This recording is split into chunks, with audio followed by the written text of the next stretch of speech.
Alam natin kung ano ang nangyayari sa Israel ngayon.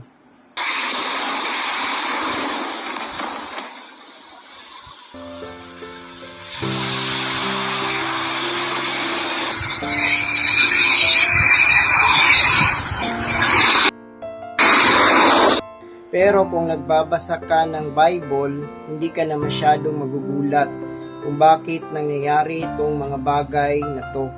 Dahil the Bible tells us that these things will happen.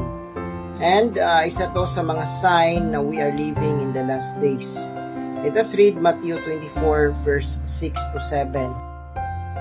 And you will hear of wars and threats of wars, but don't panic. Yes, these things must take place, but the end won't follow immediately.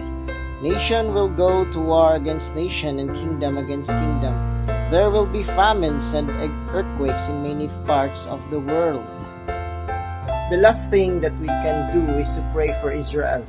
Tingnan niyo to.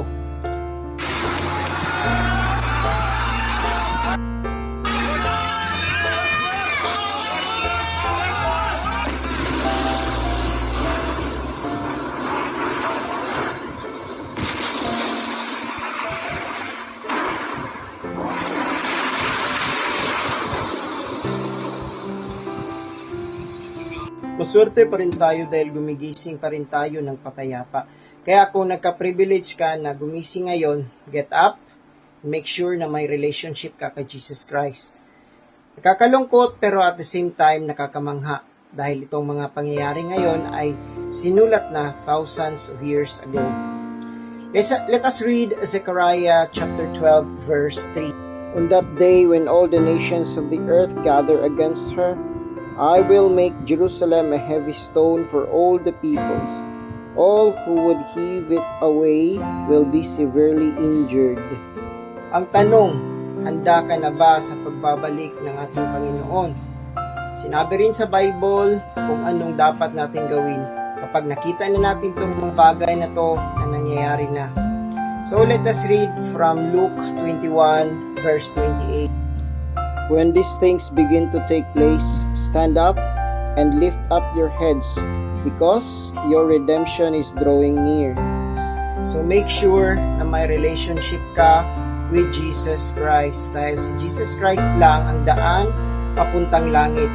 Para sa mga brothers and sisters in Christ ko dyan, kung may calling kayo na i-preach ang gospel, this is the time to step out, let God use you to save souls. Dahil sinabi rin to sa Bible na in the end times, the gospel should be preached throughout the nation. Again, let us read Matthew 24 verse 14. And this gospel of the kingdom shall be preached in all the world for a witness to all nations. And then shall the end come. That to say, no, marami pa rin ang mga Christians na hindi alam ang true gospel. So make sure na you step out, preach the word, let them hear the word of God. Let them hear the true gospel dahil we are in the battlefield. We are the soldier of Christ. Continue to share the true gospel. I know hindi maging madali, but the Bible said what we suffer now is nothing compared to the glory that He will reveal to us later. Our Lord is coming back very soon, so please be prepared and let's just continue to pray for Israel.